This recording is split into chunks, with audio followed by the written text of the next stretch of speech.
আমরা সকলেই একান্তভাবে কামনা করি। ভাস্কর ভাই কাছি গোছানোর ব্যবস্থা করো, কাছি করে চলে নাও।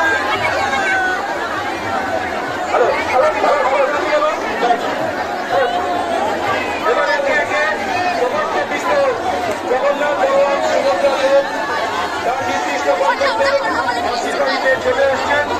অত্যন্ত সুন্দর সুষ্ঠুভাবে সবার সরল আশঙ্কা উড়িয়ে দিয়ে প্রভু জগন্নাথের আশীর্বাদে আমরা তার নির্দিষ্ট গন্তব্যে আনতে পেরেছি। কিছুক্ষণের মধ্যে বিগ্রহ মন্দিরে যাবেন। আমি প্রত্যেক দর্শনার্থীদের অনুরোধ করব আপনারা দর্শন করে দিন এবং এরপরই আমাদের একে একে করুন সামনেটা ভালো করে দিতে হবে, সামনে ভালো করে দিতে হবে, ভালো করে যখনই প্রভু তার রাত থেকে নেবে তার রাতের বাড়ি পৌঁছাবে, গন্তব্যে যাবে, প্রভু তার নিজস্ব গন্তব্যে যাবে। সামনেটা ভালো করে দিন, সকলের কাছে আমরা অনুরোধ করছি সামনেটা ভালো করে দিন।